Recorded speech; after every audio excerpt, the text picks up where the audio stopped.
Apa ayah sudah tak waras menjual putrinya sendiri? Teriak Dinda dengan lantangnya. Hatinya begitu sakit saat mendengar keputusan ayahnya untuk menyerahkan Dinda pada seorang pria untuk dinikahi. Dinda merasa ia masih terlalu muda untuk membina bidak rumah tangga, ditambah dengan pria yang sama sekali ia tak kenal. Maafkan ayah nak, ayah terlanjur menjadikanmu sebagai jaminan atas semua hutang-hutang ayah. Dan kau tahu sendiri jika perusahaan ayah sudah bangkrut sekarang. Jadi mau tak mau kau harus mau menikah dengannya. Ucap Pak Dimas dengan suara kacau. Tapi ya, ayah tahu sendiri kalau Dinda masih muda. Dinda sayang, tolonglah ayahmu nak. Tak ada yang salah menikah dengannya. Dia mapan, sudah tentu dia sanggup memberimu segalanya. Bu Nana mencoba memberi pengertian pada putrinya. Kalian memang tak sayang padaku. Yang di otak kalian hanya ada Kak Dita semata. Kenapa kau bicara seperti itu sayang? Tanya Bu Nana. Kenapa Bunda bilang? Itu kenyataannya Bun. Dia putri tertua, lalu mengapa tidak Kak Dita saja yang kalian jadikan jaminan bukannya diriku? Itu alasan mengapa kalian hanya mencintai kakak saja. Dinda. Pak Dimas ingin menyela. Aku benci kalian, kalian pilih kasih, kalian tak sayang padaku. Dinda berteriak histeris. Dinda dengar ayah. Pak Dimas mencoba menenangkan putrinya. Kami tak bermaksud pilih kasih. Tapi kau tahu sendiri kan kalau kakakmu akan segera menikah. Apa jadinya jika dia yang menjadi jaminan? Bagaimana perasaan calon suami dan mertuanya? Persetan dengan perasaan mereka. Ayah kira aku orang yang tak punya perasaan Plak. Tamparan keras mendarat di pipi Dinda. Bunda menamparku. Dinda meringis merasakan panas di pipi kanannya. Jaga ucapanmu itu. Apa begini caranya kami mendidikmu selama ini Adinda? Bunda tak pernah mengajarkan bagaimana caranya berbicara lancang seperti itu. Bu Nana mulai kehilangan kesabarannya. Kalian memang tak mencintaiku. Aku benci kalian. Dinda berlari pergi keluar rumah untuk menghindari kemelut yang terjadi. Dia sudah begitu buntu saat ini. Otaknya kosong. Yang ada di pikirannya hanya bagaimana caranya untuk menghindari pernikahan terkutuk itu. Dinda nampak mendial nomor sahabatnya Vena. Dan tak butuh waktu lama agar mereka tersambung satu sama lain. Halo V, di mana? Oh aku nyusul ya. Bye. Setelah Dinda mematikan teleponnya dia segera pergi ke tempat yang diberitahu Vena dengan menggunakan taksi. Lo kenapa sih Din, galau ya? Tanya Vena sembari memberikan air kemasan untuk sahabatnya. Diminum dulu biar otak lo dingin. Celotehnya. V aku mau nanya, tapi kamu jangan bicara keras-keras ya.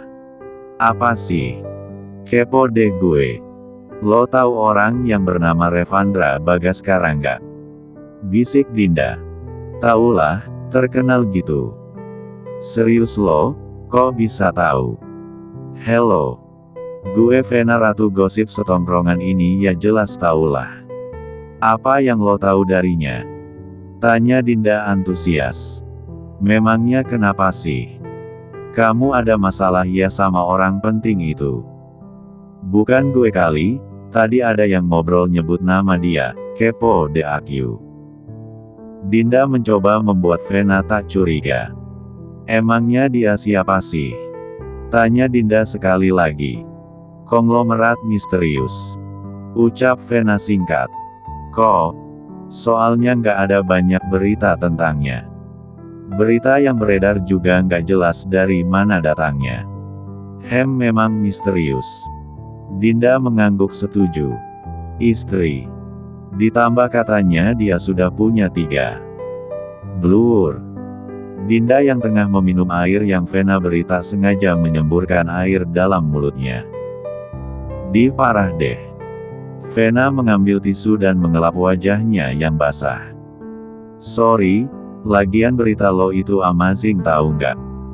Puji Dinda. Gue gitu loh. Vena membanggakan dirinya sendiri. Terus apa lagi yang lo tahu? Oh, aku ingat. Kau tahu Siti teman satu sekolah kita dulu kan? Siti yang mana? Siti cengceremen itu. Oh, yang ingusan itu. Iya, katanya Siti Pak Revandra itu orangnya jelek, kumisan dan perutnya buncit. Pendek pula. Hah? Serius? Dinda nampak tak percaya dengan kalimat yang baru ia dengar. Kalau itu sih gue nggak tahu, kan kata Siti. Udah ngapain kita jadi bahas orang itu sih? Yuk kita nyanyi, senang-senang kita nyampai pagi. Vena menarik tangan Dinda untuk bergabung dengannya. Dinda baru kembali menjelang pagi. Saat ia ingin membuka pintu rumah, sialnya pintu itu masih terkunci. Ah sial, pasti ayah sengaja melakukan ini. Gerutu Dinda. Namun bukan Dinda namanya jika ia tak memiliki banyak akal. Ia mendongakkan kepalanya ke atas ke arah balkon kamarnya. Untungnya gue nggak pernah mengunci pintu balkon kamar. Hahaha. Dinda menaiki pohon yang kebetulan salah satu cabangnya dekat dengan balkon kamarnya. Dengan mudah baginya untuk menaiki pohon itu. Dan dengan perhitungan yang matang ia melompat ke lantai balkon kamarnya. Jangan panggil gue Dinda kalau nggak bisa ngelakuin hal seperti ini. Cuy sepele. Dinda memasuki kamarnya dengan santai, namun lagi-lagi nasib apes menimpanya. Saat ia membuka pintu, Pak Dimas sudah duduk tegap di kasurnya lengkap dengan sebuah sapu lidi. Ayah ngapain di kamar Dinda? Dinda gemetar, jujur ia takut dengan tatapan dingin ayahnya yang menghakimi. Anak tak tahu diuntung, kemari sini. Enggak.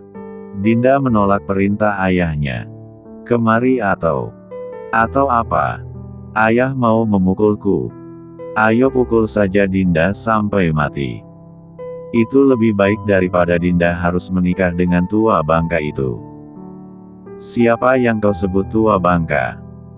Tanya Pak Dimas seolah tak percaya dengan apa yang baru ia dengar dari mulut Dinda. Tentu saja Pak Revandra tuan ayah.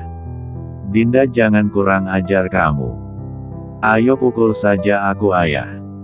Aku akan berbahagia dengan kematianku. Pukul ayah, pukul cepat. Dinda melangkah mendekati ayahnya, seolah menantang jika ia memang tak takut untuk mati. Ceteta Asya. Satu sabetan sapu lidi mendarat di B0 Kong Dinda. Arghau. Pekik Dinda sambil mengelus bokongnya. Kemari sini, kenapa kamu mundur? Ayo ayah pukul sampai mati dirimu.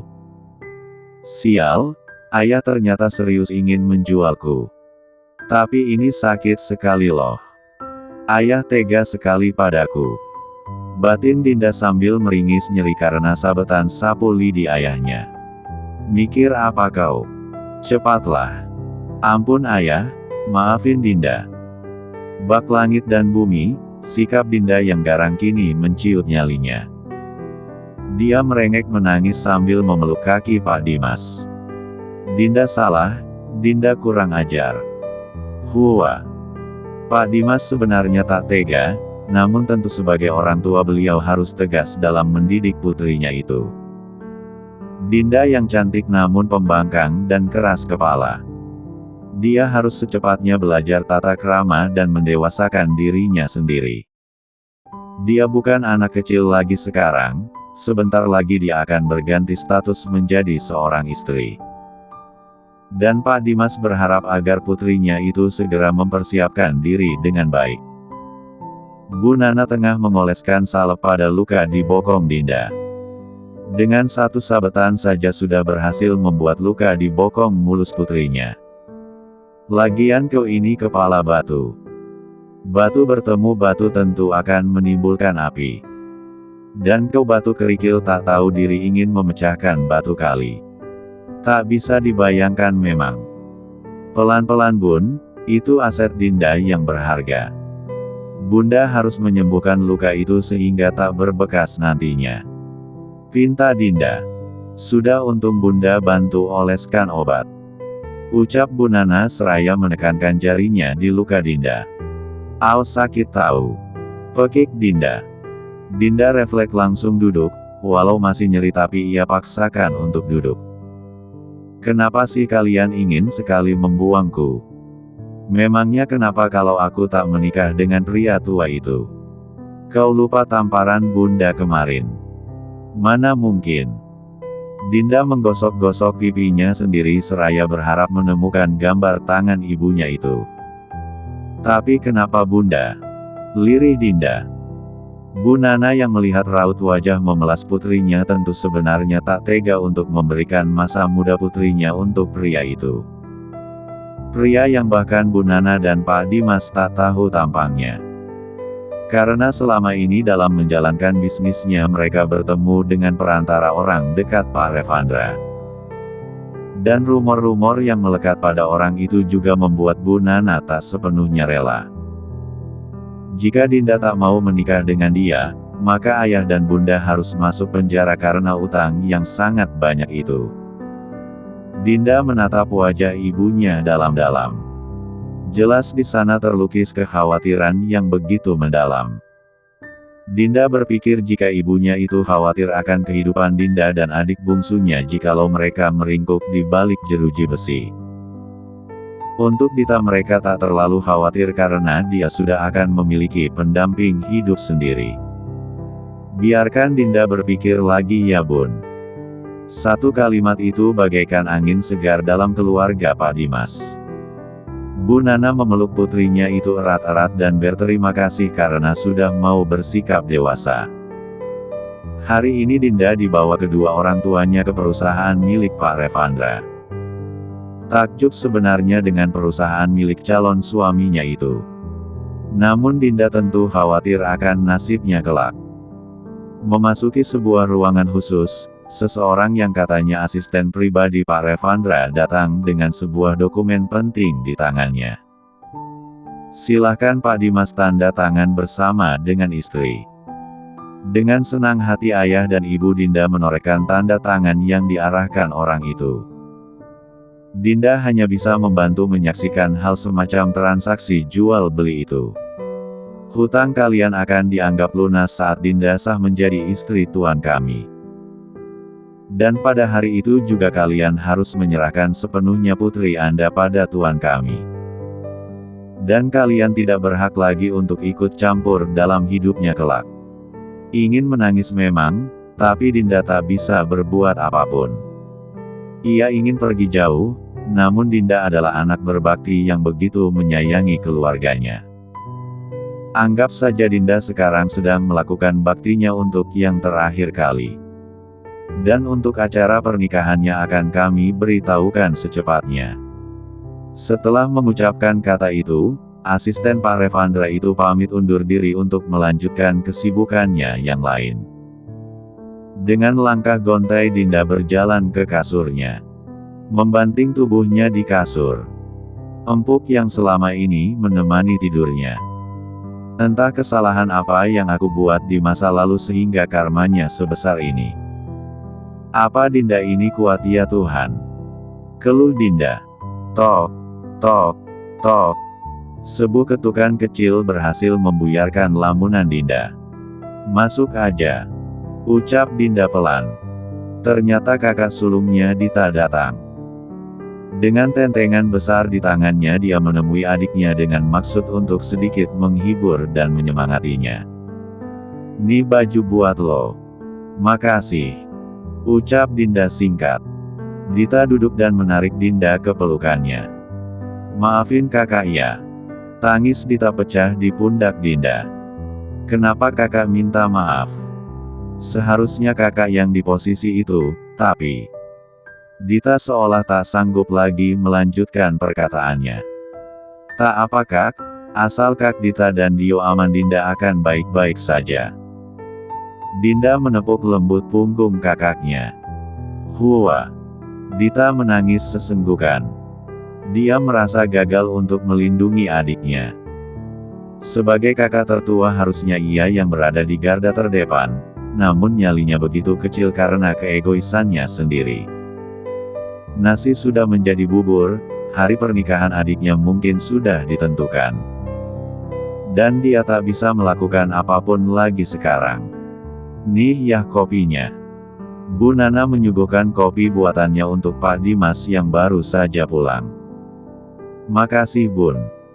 Pak Dimas menyeruput sedikit kopi itu lalu meletakkannya kembali di meja. Ada apa ya?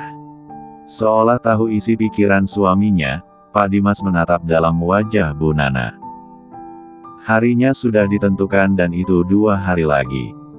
Pak Dimas memberitahu. Asisten Pak Revandra yang memberi kabar. Tanya Bu Nana. Dan Pak Dimas hanya mengangguk. Kapan? 2 hari lagi. Hah? Apa ayah tak salah dengar, bahkan kita belum melakukan persiapan. Kita tak perlu melakukan apapun, semuanya sudah diurus oleh mereka. Kita hanya perlu membawa Dinda saja ke tempat yang mereka pilih. Aku akan memberitahu keluarga dulu. Bu Nana meraih ponselnya. Jangan. Pak Dimas sedikit panik. Kenapa? Ini kabar baik. Mereka hanya ingin Dinda. Bahkan Dita dan Dio juga tak diperkenankan hadir. Mengapa ya? Kita turuti saja sayang, kita tahu betul jika kita tak menuruti permintaannya. Ini gila. Kenapa kita jahat sekali pada Dinda? Setidaknya di hari spesialnya dia berhak merasa istimewa. Keluh Bu Nana. Tenangkan dirimu sayang. Pak Dimas juga sebenarnya merasa bersalah atas semua yang menimpa putrinya. Jika saja ia tak kalap mata dan terbujuk buayan orang itu, mungkin saja kehidupan Dinda masih tenang-tenang saja hingga detik ini. Tak bisa dipungkiri memang, Pak Dimas bisa saja disebut sebagai dalang atas menderitanya Dinda saat ini. Pagi-pagi buta Dinda sudah dibangunkan oleh Bu Nana. Hari ini adalah hari pernikahannya, Dinda sudah tahu tentang itu. Namun dia seperti enggan berkomentar dan memilih pasrah akan masa depannya. Dinda menjadi anak yang penurut kali ini dan tak banyak mengeluh maupun berkomentar. Dia hanya bisa menahan sesak di dadanya seorang diri. Bu Nana yang menyadari kegelisahan putrinya juga hanya bisa memberinya semangat moral saja. Dinda dan kedua orang tuanya berhenti di sebuah hotel mewah tempat yang mereka beritahu. Takut memang, namun ini adalah bagian masa depan yang harus Dinda jalani. Saat ia melangkah maju maka tidak tersedia lagi jalan untuknya mundur. Dalam sekejap Dinda sudah disulap menjadi pengantin yang cantik. Berbalut kebaya putih sederhana namun cantik Dinda terlihat begitu manglingi. Bahkan Pak Dimas dan Bu Nana sampai menitikkan air mata terharu melihat putrinya yang begitu cantik. Senyum yang dipaksakan dan langkah yang terseok, Dinda sebenarnya begitu enggan untuk duduk di kursi pelaminan itu. Sebuah kursi pada umumnya namun mampu mengubah segala hidupnya.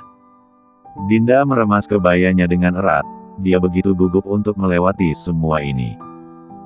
Namun sudah tak ada pilihan kedua untuknya saat ini. Mau tak mau itu yang harus ia jalani. Pak Penghulu dan kedua saksi sudah datang dan duduk dengan rapi. Dinda semakin gugup, keringat dingin sudah membasahi keningnya. Seorang pria berjas putih datang, dengan diiringi kedua asisten pribadi dan beberapa bodyguardnya dengan langkah tegap berjalan ke pelaminan.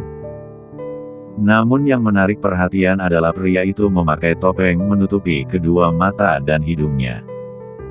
Sehingga tak ada satupun orang yang bisa dengan jelas mengenalinya. Kedua netra mereka bertemu. Bola mata kecoklatan itu benar-benar misterius bagi Dinda.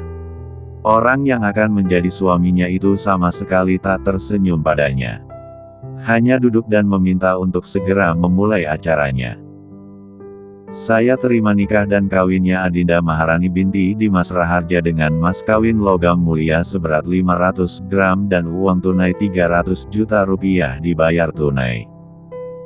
Dengan lantang pria itu mengemban tugas baru di pundaknya. Dengan satu tarikan nafas saja dia sudah berhasil memperistri Dinda dalam sekejap. "Bagaimana saksi?" tanya Pak Penghulu. "Sah, sah." Bu Nana tak bisa membendung air matanya lagi. Sesuai perjanjian mulai saat ini Dinda sudah bukan lagi menjadi tanggung jawabnya lagi. Baru selesai menangkupkan tangan seusai berdoa dan belum sempat Dinda sungkem pada orang tuanya, namun pria yang notabene sudah menjadi suaminya malah berdiri meninggalkannya. "Ini waktu terakhirmu untuk mengucapkan salam perpisahan pada orang tuamu. Dan perlu diingat jika aku tak suka menunggu terlalu lama." Pak Revandra seolah memberi kode pada asistennya untuk mengawasi Dinda lalu pergi.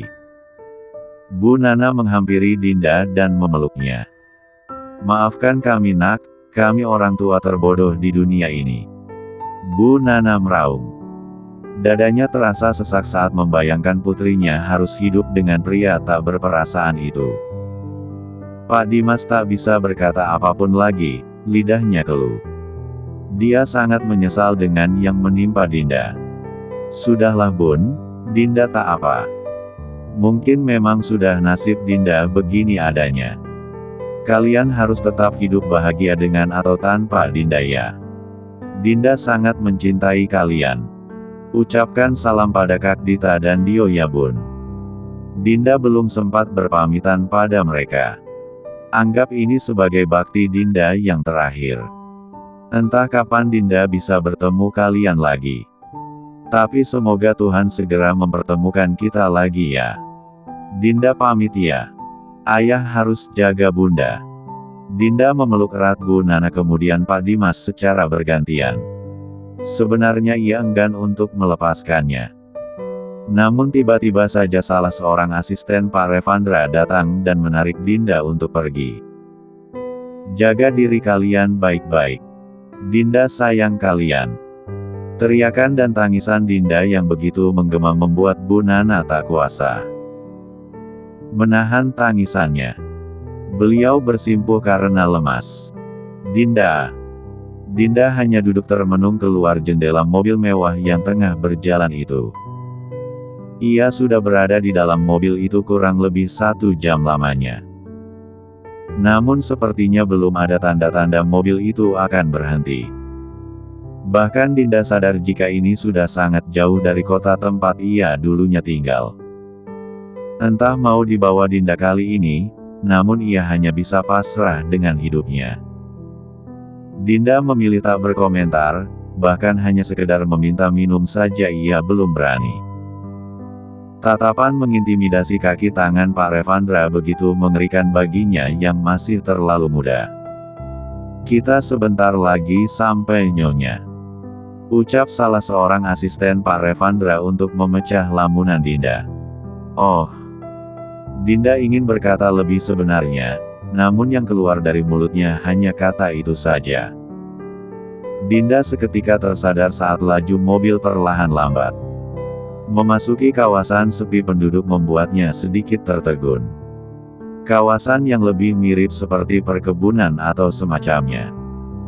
Dan saat mobil memasuki sebuah gerbang tinggi menjulang Dinda sedikit bergidik ngeri. Ada rumah mewah di tengah-tengah tempat terpencil.